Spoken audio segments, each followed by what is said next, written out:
I'm going to turn this into this.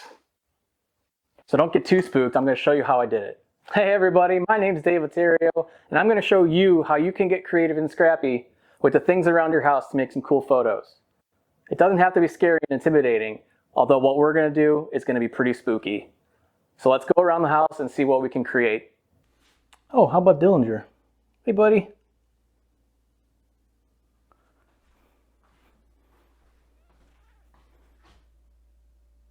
Hi.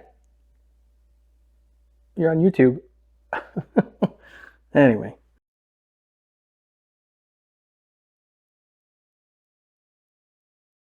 Cool, so I think we got some cool stuff.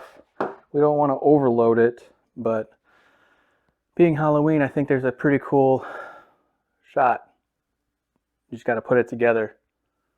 So let's take a look at what we have. So we have our things all set up, and what I wanted to create here was kind of an abandoned and disheveled grave site. And I had to take a few, test shots and get this candle wax to really melt out. So we have that already established. But there's a few things that I still need to do.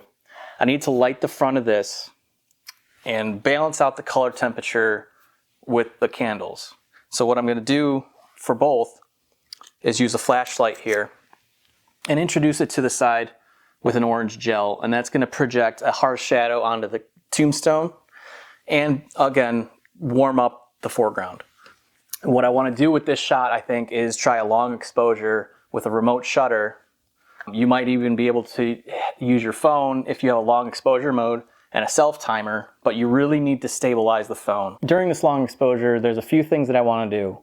Primarily, I want to haunt the scene. I'm going to create some scary faces in the background using an underlight with my phone. And that's why I'm wearing this black shirt, because I want to blend into the background aside from my face. The next few things that I want to do during the exposure is light this pumpkin, because it's kind of falling into the shadows. So I'm also going to use a backlight to really electrify and brighten this up. And finally, I want to introduce some light trails to really kind of give that haunted look. Doing this alone is going to be pretty challenging, but I think it'll be pretty fun. So once it all comes together, you'll see that you can do it as well.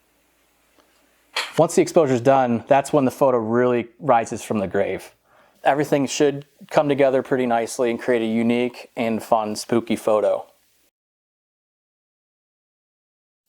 Hey, if you tried this idea and had some fun with it, share it with your friends or your significant other and have a pretty fun date night. And be sure to check for more ideas.